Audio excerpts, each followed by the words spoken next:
আসসালামু আলাইকুম রহমতুল্লাহ। ছোট্ট একটা ইনফরমেশন নিয়ে কথা বলি।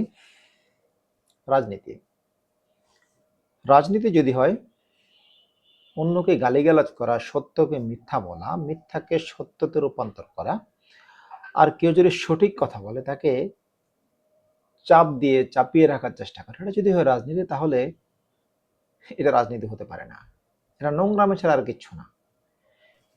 রাষ্ট্রপ্রধান মিথ্যা কথা বলে, রাষ্ট্রপ্রধান জেনে শুনে অসত্য কথা বলে, রাষ্ট্রের বড় বড় নেতাগুলো অসত্য কথা জেনে শুনে বলতেছে, দিনকে রাত, রাতকে দিন বলে চালিয়ে দেওয়ার চেষ্টা করতেছে, এবং তারা এটা জানেও, জনগণ ভাবছে এবং জনগণ জানে এগুলো মিথ্যা কথা। আমি কালো পাঞ্জাবি পরে আছি, আর আমি যদি জনগণকে বোঝানোর চেষ্টা করি এটা সাদা পাঞ্জাবি, আপনারা দেখায় সমস্যা হচ্ছে। তাহলে আমার মতো নির্বোধ, আমার মতো মিথ্যাবাদী, আমার মতো সচেতন মিথ্যা রটানো আর কি হতে পারে না। কারণ আমি কি বলছি সেটা আমাকে আগে বিবেচনা করতে হবে, আমি সঠিক নাকি ভুল বলছি। যদি আমি সঠিক বা ভুল আগে সিদ্ধান্ত নিতে পারি, তাহলে আমি সঠিকটাই বলবো, ভুলটা বলবো না, যেটা আমাদের দেশে চলে আসতেছে।